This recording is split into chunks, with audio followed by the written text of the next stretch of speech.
Hey everyone, I'm Nisha and welcome to Tales in Text. In today's video, I just wanted to give a brief review of a course that I recently took up on Coursera.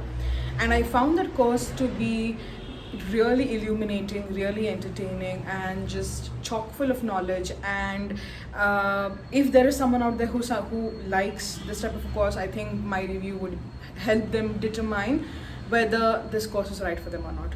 And so the course that I want to talk to you about is the course called Religion and Ecology, Restoring the Earth Community, offered by Yale University on Coursera. So I came across this course just a couple of months ago, and the day I found out about this course was just really exciting because this course combined two things that I am really passionate about. One, which is wildlife and the environment, and second is religious and cultural traditions from around the world. So it brought the worlds of science and spirituality together, and I absolutely loved this particular amalgamation and coming together of two subjects which are typically considered to be opposite ends of the spectrum. And so when I found out about this course, I decided I'm going to do a bit more research and check it out to see if I'm going to like it. And as they say, the rest is history. So a bit of background about this course. So this course by Yale University is actually a joint effort by the Yale School of Divinity and the Yale Environmental School. So the Environmental School combined with the Theological and Divinity School at Yale University, they developed this joint program to understand whether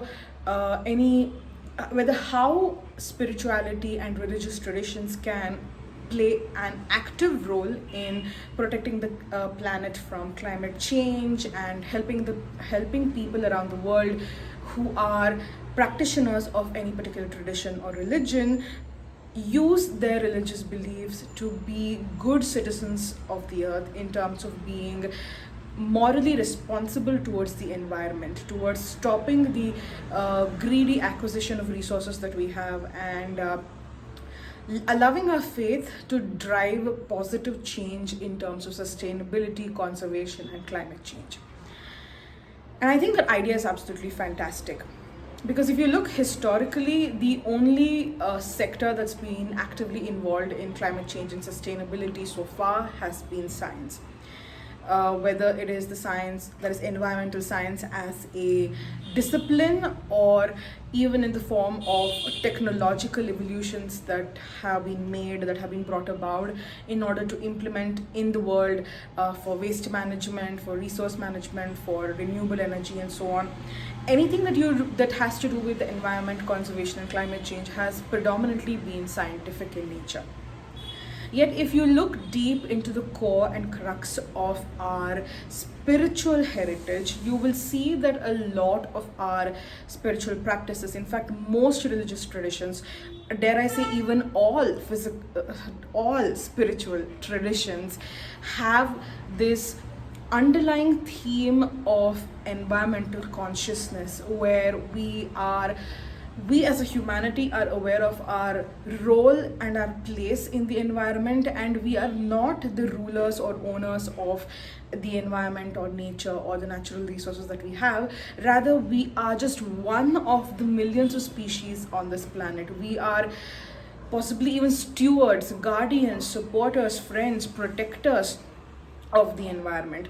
So this course, Religion and Ecology, Restoring the Earth Community, is designed to allow us to tap into our spiritual and cultural and religious heritages, to reacquaint ourselves with this eco-consciousness that is built into our traditions, and revitalize our faith in a way that allow us to create positive impact in the environment.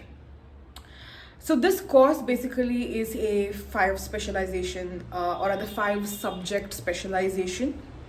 So the 5 subjects are: the first subject was the introduction to religion and ecology, where we basically looked at how religion and ecology as subject was developed, who were the initial founding members who started studying ecology and environment with religion.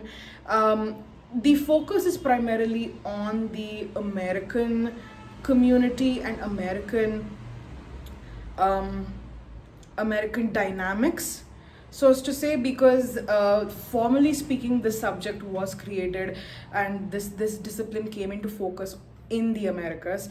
But that's just the first subject wherein we look at religion and ecology through a very formalized, academic lens. Then when we move on to the next set of subjects that are there in this specialization, in this 5 courses specialization, we look at the various religions around the world, various traditions around the world individually and study them in detail. So the second subject was indigenous religions and ecology. Now indigenous religions include everything from Native American, that is what was originally called Turtle Island and today is called North and South America. The indigenous religions practiced by the native members of Turtle Island, the indigenous practices of the peoples of Africa, the indigenous practices of the people of the Pacific, the indigenous practices of the people in Asia. This includes indigenous tribes in India and the Himalayas, China, Tibet, and the indigenous practices of all non-mainstream religions and traditional practices. And I think for me personally, this was the best subject of all 5 courses, because it really allowed me to see how beautifully eco-conscious all indigenous traditions are, even more so than mainstream religious practices and traditions. And it was just a joy to learn about indigenous beliefs, and there was a lot of takeaway for me personally, wherein I know that there is a case, sometimes people say that you shouldn't practice a religion outside of your own because it's cultural appropriation. And I agree with that, I completely buy that. But at the same time, I believe that there is this sense of learning that you can take away from other traditions, right? You don't have to practice the tradition, but you can understand the underlying theme, the context, the message and the heart and soul of the tradition, and you can try to incorporate that heart and soul into your own practices. And that's what I did with the indigenous religions learning that I received. There was just a lot of beautiful messages about how about animism, about how everything in the world is sentient. And I'm a Hindu, I'm a practicing Hindu, so animism is a part of my culture as well.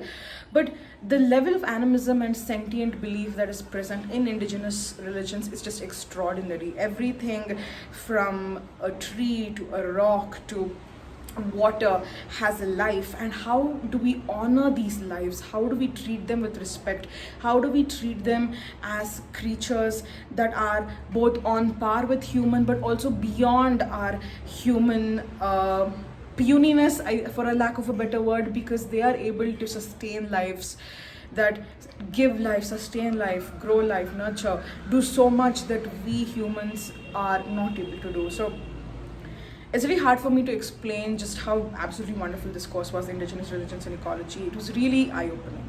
Now, after that, we moved into South Asian religion and ecology. So South Asian religion and ecology included primarily Hinduism, Buddhism, Jainism, Sikhism, and there was a brief mention of Zoroastrianism, although there wasn't much focus on it. The primary focus was on the first 3, that is Hinduism, Buddhism and Jainism, all 3 of which originated in India. And it was really interesting for me to take a look at Hinduism once again, particularly because in today's Indian society, we see how a lot of politicians are trying to use religion as a currency to sow discord amongst peoples from different practices and faiths. And that's hugely problematic because it makes religions it pigeonholes religions as a tool for violence, which is not what it was designed for when people started practicing their faith. Religion as a tool for violence is a human invention or a human usage of this tool, if in the past 500 years or so. Prior to that, when religious practices and traditions came into being, it was, don't get me wrong, there were cases where there was a lot of problematic situations with each religion, but there was also a lot of good that was being done as well. And so for me personally, it allowed me to look at Hinduism from a new angle, to try and understand the eco-consciousness within Hinduism. And as someone who has grown up chanting the mantras, knowing about gods like Agni, Vayu and Varuna and Indra, which are all, or rather who are all facets of the different elements, facets of nature, Ganpati and Hanuman, who represent animals, right?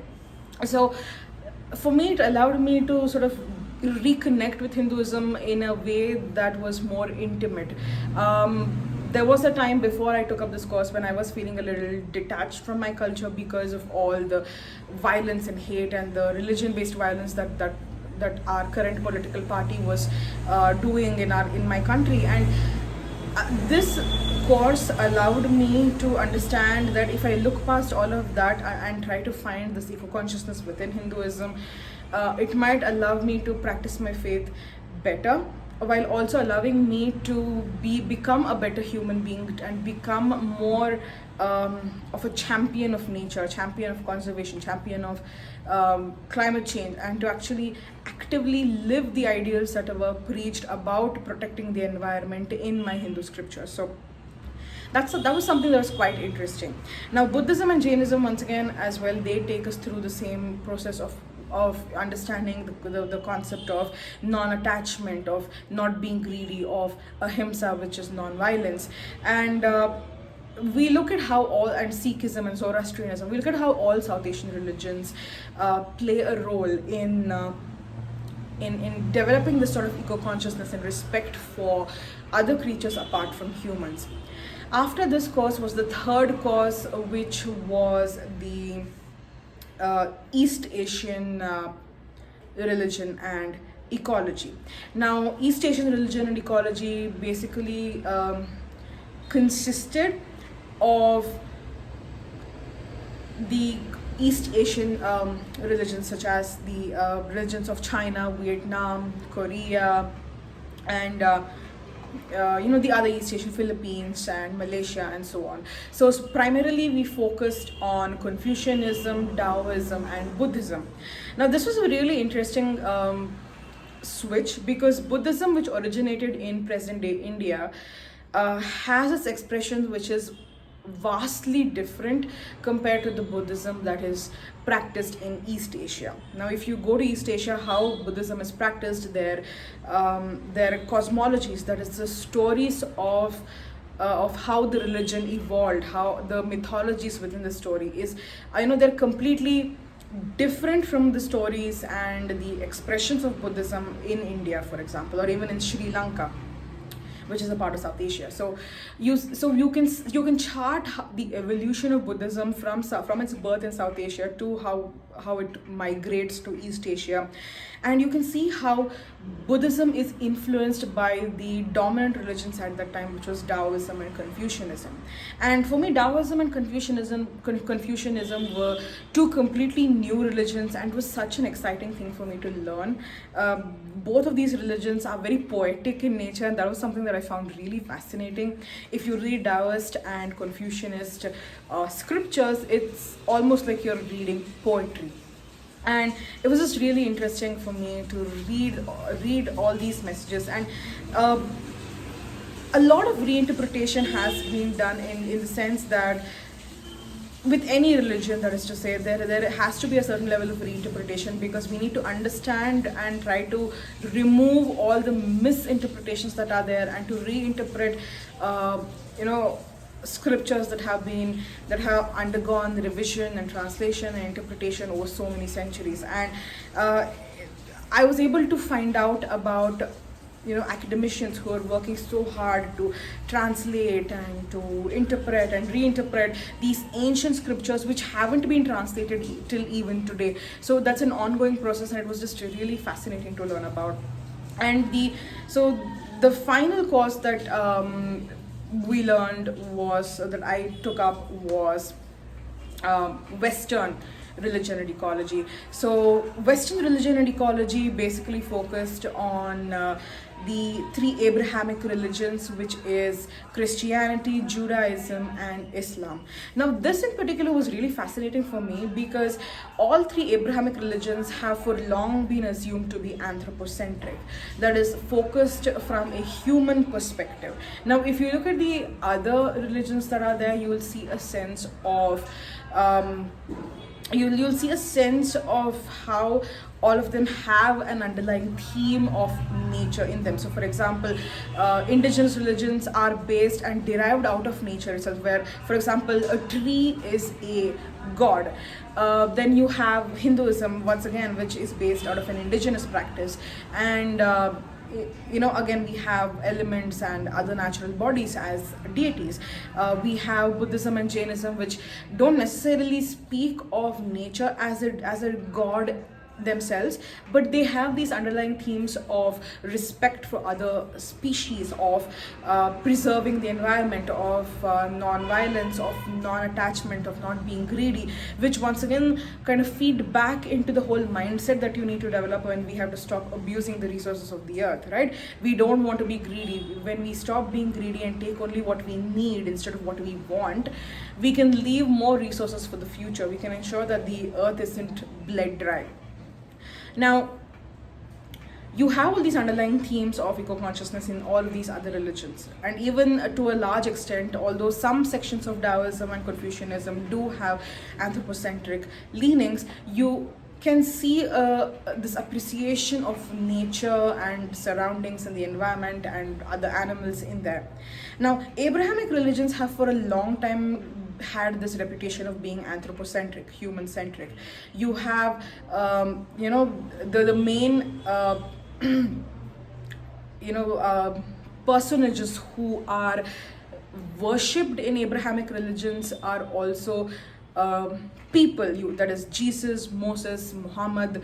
And so you see, you see a lot of scriptures on Abrahamic religion speaking of things from a anthropocentric perspective. Now, Western religion and ecology was really interesting because it sort of turned that on its head and brought to the fore questions about what Abrahamic scriptures actually mean when they use terms like dominion. So for a lot of people who say that Abrahamic religions are anthropocentric, they use the word dominion, which is used in some of the scriptures, as a way to say that these religions were written for humans in order to help humans become masters of their lands. But a lot of theologians, that is Abrahamic theologians, have been doing research. They've been convening together and discussing, and once again this is where the whole reinterpretation of scriptures comes into play again. And there is a school of thought that the word dominion that has been used is actually a wrong interpretation of what the original composers of these scriptures meant. So when the translation happened from, I think it was in Hebrew, please forgive me if I got this wrong. I do need to still complete my research. I'm still going through the materials. I think it was Hebrew though. So when it was translated into English, there was the word used was wrong. The word dominion was actually not supposed to be used because the actual translation of the corresponding word in the other language was not supposed to be in terms of dominion or ownership.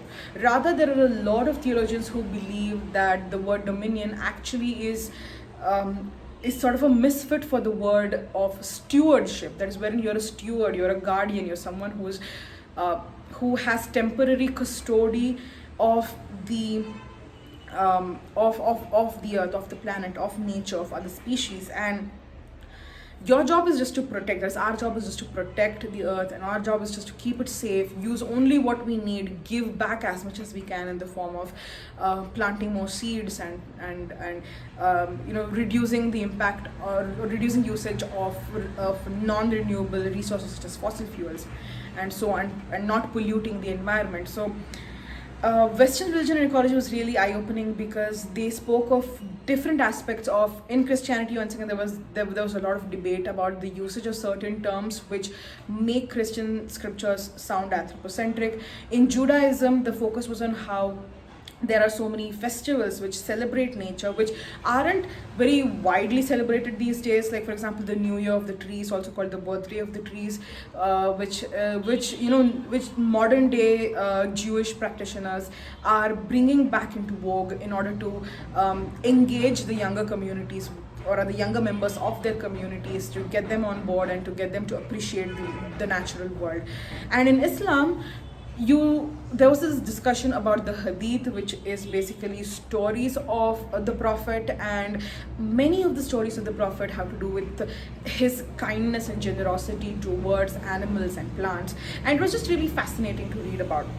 And for me, overall, I think all of the 5 courses that I studied in this course, in this specialization, religion and ecology, restoring the earth community, was just absolutely fascinating.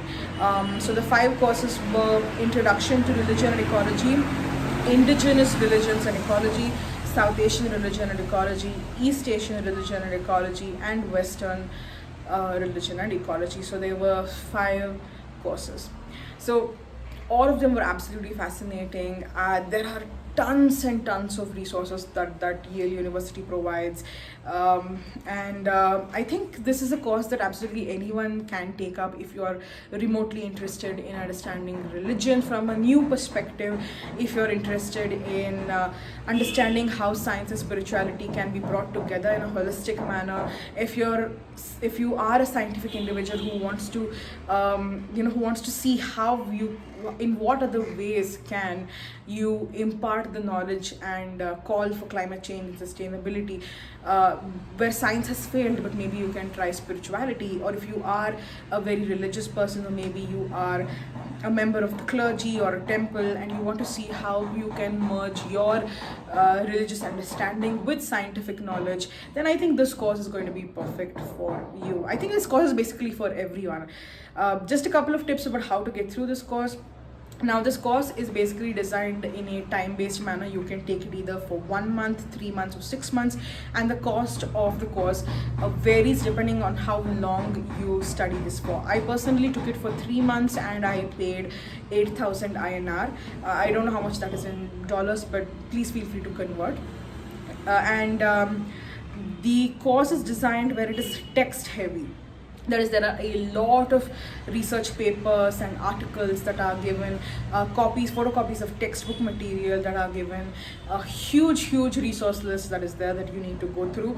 But along with that, you also have videos that are there. The videos are basically an all-encompassing information of the various research papers that you're going to be studying. So it's sort of like a crash course in the 5, 6, 10 research papers that you're going to be studying in each module.